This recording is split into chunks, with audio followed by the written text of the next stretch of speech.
Okay guys, good morning. Welcome to Unit 6. Today we're going to be comparing decimal fractions to the thousandths using like units and expressing those comparisons with greater than, less than, or equal to signs.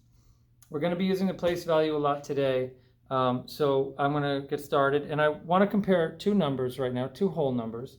And I think that this is probably something that we know from 4th grade, especially being able to place these on a place value chart. But I'm going to compare 13,196. 13,000, let's see, 13,196. Okay, I'm going to compare 13,196 to 13,296. Have you noticed all of these are on the left side of the decimal? They're whole numbers. And as we start to compare these numbers, we have to think of a few things. Am I going to start comparing from the right side? Am I going to start comparing from the left side? How do we compare these numbers? Well, they both have a 1 in the 10,000s place. So if they both have a 1 in the 10,000s place, they both have at least one group of 10,000. Let's cross those out and let's focus on the next place value, which is the thousands place. This number has a 3 in the thousands, and this number has a 3 in the thousands place. Those are equal, again, equal groups. We're not worried about that. They're equal so far. In the hundreds place, though, I noticed that this number has a 1 in the hundreds place, and this number has a 2 in the hundreds place. Obviously, 2 is greater. So when we see that, we realize, aha, this is a larger number.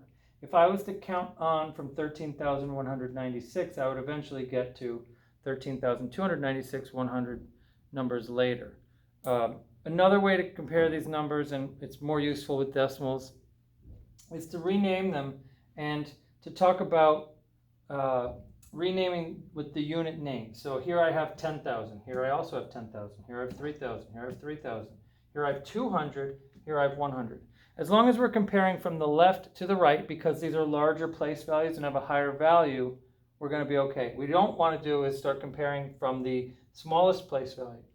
Say there was a 9 here and a 1 here. A 9 is larger than a 1. But the 1's place value in general has a very small value compared to these other place values. So we want to be careful about that. Okay, we're going to do another one.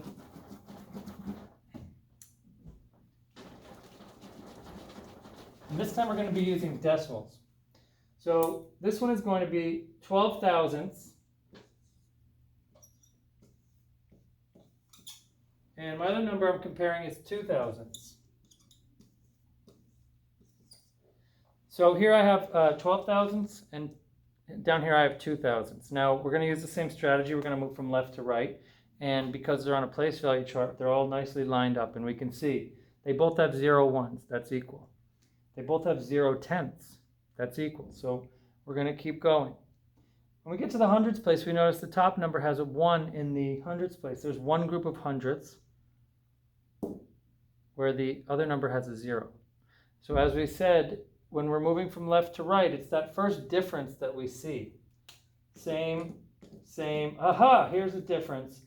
The larger number will indicate that that has a larger value. So 12 thousandths is obviously larger than 2 thousandths, and that's also something we can use our common sense and number sense to understand. 12 is a larger number than 2. Moving along. The next comparison I want to do is a fractional comparison. So I'm going to say 299 over 100 and 3 over 10. What are we going to say? Is it greater than, equal to, less than? This one is trickier. We've only begun just looking at these fractions, and we've spent a while on decimals. So looking at this number, first off, let's see how we read it. 299 hundredths, 3 tenths. Let's fill those in on our place value chart. 299 hundredths, okay? I hear hundredths, so I know that my number is going to end in this place. So 299, let's write it working backwards.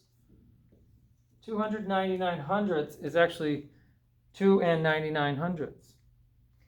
What about 3 tenths? Well, I hear tenths, so I know it's going to end in the tenths, and there's a 3 there. So 3 tenths There's a 0 in the ones place, and I'm going to put a 0 here too. Sometimes filling in those zeros makes it much easier to compare. I'm not comparing 299 to 3, I'm comparing 299 hundredths to 30 hundredths. And when they have the same unit name, it's much easier to understand, oh, 299 is much larger than 30. So very often when numbers don't have the same number of decimal places, filling them in with zeros does not change the value, but it allows us to compare them better using that unit name. So 299 hundredths, 30 hundredths. Obviously 299 is larger than 30, but we can also say, if we use our previous strategy moving left to right, 2 is greater than 0. So again, there's another way to kind of understand that. All right. I have one other fraction coming up here. We have 705 over 100. And we have 7/10. So again, we're going to start by filling in our place value chart. 705 hundredths is going to end in my hundredths place. So working backwards, I'll fill in 705, and I notice, aha, that's 7 and 5 hundredths. 7/10. I hear the tenth, so I know my number will end here, and 7/10 is written such as this. So again, similar to the last problem, they both had a 7.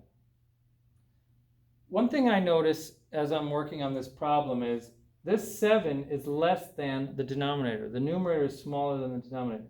Here the numerator is larger than the denominator, and we're going to come to understand that when the numerator is larger than the denominator, that has a value greater than 1. And when the numerator is smaller than the denominator, it's going to have a value less than 1. So I automatically knew this is a larger number. How many times bigger? Well, a few times bigger, because we have a 7 and 5 hundredths. And here we have 7/10. But we can see first of all that there's a 7 in the ones place here and a 0 here. So it's quite obvious that this is a larger number. If we use the strategy of filling in so we can rename them as like units, this would be 705 hundredths.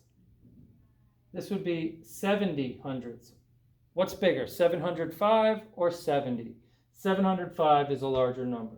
So when we can rename them as like units by adding that 0 in, again, we're not changing the value by adding a 0. What we're doing is creating the same number of decimal places, the same number of digits after the decimal, so that we can call them by the same unit. And then it's much easier to compare those numbers. All right. The last thing I want to do is I want to ask you a question about ordering from least to greatest. So one of the questions today has you ordering numbers from least to greatest. We have 413 thousandths. We have 56 thousandths.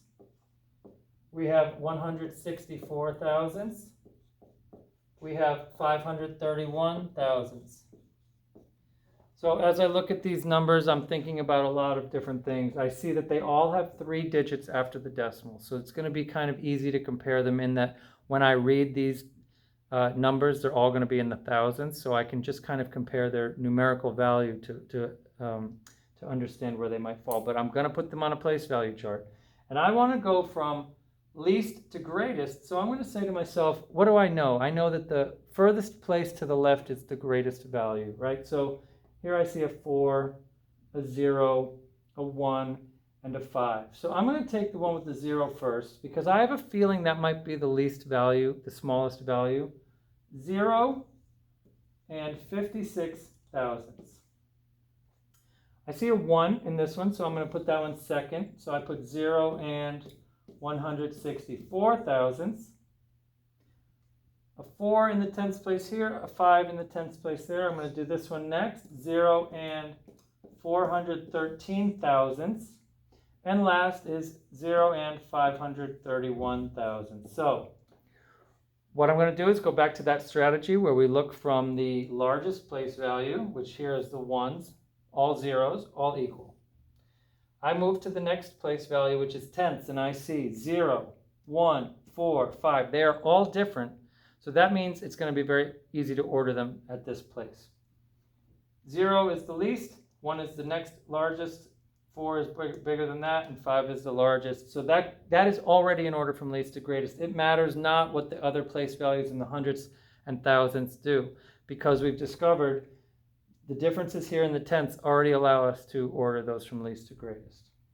Okay, make sure you use a place value and think of those strategies, renaming them as the same unit by adding a 0, making sure they have the same number of decimals, and using your place value chart.